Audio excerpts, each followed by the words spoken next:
Hindi na pwedeng piyansahan ang smuggling at iba pang itinuturing na agricultural economic sabotage sa bagong batas na nilagdaan ng Pangulo. Ang iba pang parusa na mas mabigat sa kasalukuyan. Alamin sa live na pagtutok ni Ivan Mayrina. Ivan? Mel, ayon mismo kay Pangulong Bongbong Marcos, mahigit 3 bilyong piso ang nawala sa kaban ng bayan nito pa lamang 2023 dahil sa agricultural smuggling.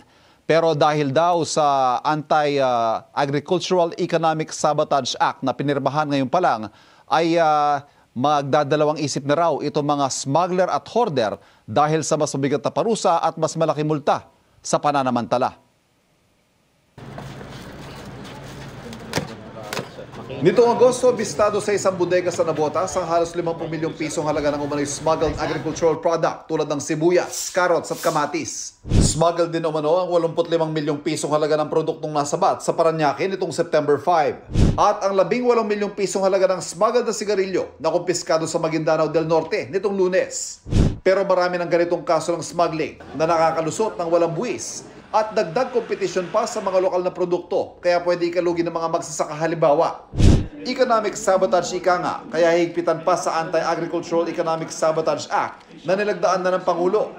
Mas mabigat ang parusa nito kumpara sa kasalukuyang batas na nilagdaan noong 2016. Noon, doble lang ng halaga ng smuggled ng multa, bukod pa sa parusang habang buhay na pagkabilanggo.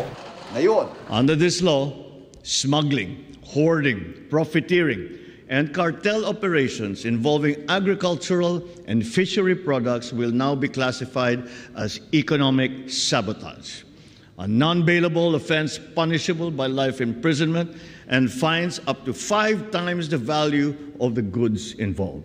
Mapapaisip talaga yung mga nag-iisip gumawa ng kalokohan na bago na gawin to dahil pwede silang makulong na with no bail eh. Itinakda rin ng batas ang pagbuo sa Anti-Agricultural Economic Sabotage Council na mismong Pangulo ang upong chairperson.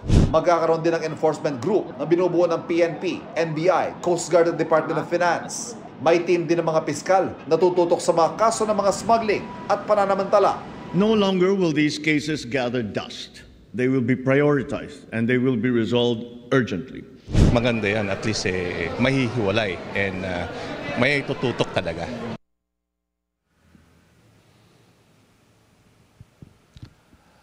Mel, matapos ngang lagdaan ay ilalathala ito at magiging epektibo na ang batas sa loob ng 15 araw. Mel.